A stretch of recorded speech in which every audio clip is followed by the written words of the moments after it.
Hi అండి. ఈరోజు ఒక డిఫరెంట్ అయిన ఫ్రైతో నేను చూపిస్తానండి. కాంజు పిట్టల ఫ్రై.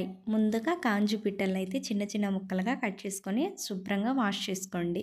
నెక్స్ట్ అందులో టమాటాలైతే మీడియం సైజ్ 2 టమాటాలైతే తీసుకోండి. ఒక ఉల్లిపాయ, ఒక టేబుల్ స్పూన్ అల్లం వెల్లుల్లి పేస్ట్ అయితే ఆయిల్‌లో వేసి గోల్డెన్ బ్రౌన్ కలర్ వచ్చేంత వరకు ఫ్రై చేసుకోవాలి. నెక్స్ట్ అందులో మనం కడిగి పెట్టుకున్న కాంజు పిట్టల చికెన్ అయితే వేసుకోవాలి. వేసి ఒక అర టీ స్పూన్ ఉప్పు వేసుకోండి. ఉప్పు వేయడం ద్వారా తొందరగా మగ్గిపోతుంది. ఉప్పు వేసి ఒక నిమిషం పాటు బాగా కలుపుకోండి. ఆ ఫ్లేవర్ అంతా కాంజు పిట్టల చికెన్కి తగిలేటట్టు ఒక నిమిషం పాటు బాగా కలుపుకోండి. కలుపుకున్న తర్వాత ఇది ఉడికేసరికి మనం ఇందులో ఉన్న మసాలా అయితే ప్రిపేర్ చేసుకుందాం. ఒక చిన్న ఇంచు అల్లం, కొబ్బరి, ఎల్లుల్లిపాయలు అయితే నేను రోట్లో వేసి బాగా దంచుకున్నానండి. లేదంటే మీరు మిక్సీ అయినా వేసుకోవచ్చు. రోట్లో వేసుకుంటే టేస్ట్ అనేది ఇంకా బాగుంటుంది. ఫ్లేవర్ అయితే మనకు స్పష్టంగా తెలుస్తుంది. ఇది 90% అయితే ఉడికిపోయిందండి. ఇందులో మనం చిన్న చిన్న ముక్కలుగా కట్ చేసుకున్న టమాటాలను అయితే యాడ్ చేసుకోవాలి. ఏంటి ఫ్రై అని మళ్ళీ టమాటాలు వేస్తుంది అనుకోవద్దండి. ఇట్లా చేస్తే రైస్ అయినది బాగా కలుస్తుంది. చాలా బాగుంటుంది. ఇది ఫ్రై అండి. ఒకసారి మీకు నచ్చితే ఇలా ట్రై చేయండి. టమాటాలు వేసి బాగా కలుపుకోండి. ఇది ఒక 5 నిమిషాలు అయితే మగ్గాలి. మనం ఒక్క చుక్క కూడా వాటర్ అనేది యాడ్ చేయమండి. ఆయిల్లోనే ఫ్రై అవుతుంది.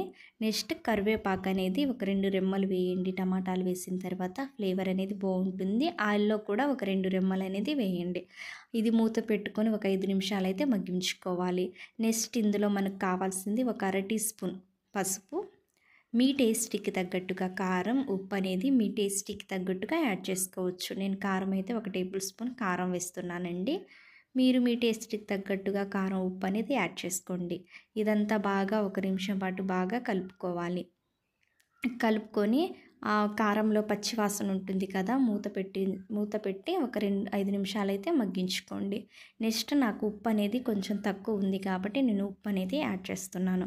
ఇట్లా బాగా కలుపుకొని మనం దంచుకున్నాం కదా కొబ్బరి, అల్లం, చిన్నుల్లిపాయంది ఈ పేస్ట్ని అయితే ఇప్పుడు వేసుకుందాం. ఇది వేసి ఒక్క నిమిషం పాటు బాగా కలుపుకోండి. చాలా బాగుంటుందండి ఫ్రై అయితే. మీకు తెలుస్తుందా? ఇది కర్రీ కాదు, ఫ్రైలానే ఉంది కదా, ఇది ఫ్రైయే. మనం టమాటాలు యాడ్ చేసిన ద్వారా మనకు రైస్ అనేది బాగా కలుస్తుంది. టేస్ట్ కూడా డిఫరెంట్ టేస్ట్తో చాలా బాగుంటుందండి. ఇది కలుపుకున్న తర్వాత ఒక 5 నిమిషాలు మగ్గించుకొని అది పచ్చివాసన పోయిన తర్వాత మనమైతే ధనియాలు, చెక్క, లవంగాలు ఈ 3 నేను వేసి పొడి అయితే చేసుకొని వేసుకుంటున్నానండి. ఇట్లా ఒక టేబుల్ స్పూన్ ధనియా పొడి అయితే యాడ్ చేసుకోండి. ఇది కలుపుకున్న తర్వాత ఒక పిడికెడు కొత్తిమీరని శుభ్రంగా వాష్ చేసుకొని చిన్న చిన్న ముక్కలుగా కట్ చేసుకొని లాస్ట్న కొత్తిమీరతో మనం అయితే ఈ కర్రీ అయితే అయిపోతుంది. ఒక నిమిషం పాటు కలుపుకోండి. అది పచ్చివాసన పోయేంత వరకు మగ్గించుకుంటే మన కాంజు పిట్టల ఫ్రై అయితే రెడీ అవుతుంది. ఇది సాంబార్లో తిన్నా, పప్పులో సైడ్ తీసుగా తిన్నా, పచ్చడితో సైడ్ తీసుగా తిన్నా చాలా టేస్ట్ ఉంటుందండి. నేను రైస్లో కూడా మీకు కలిపి చూపిస్తాను.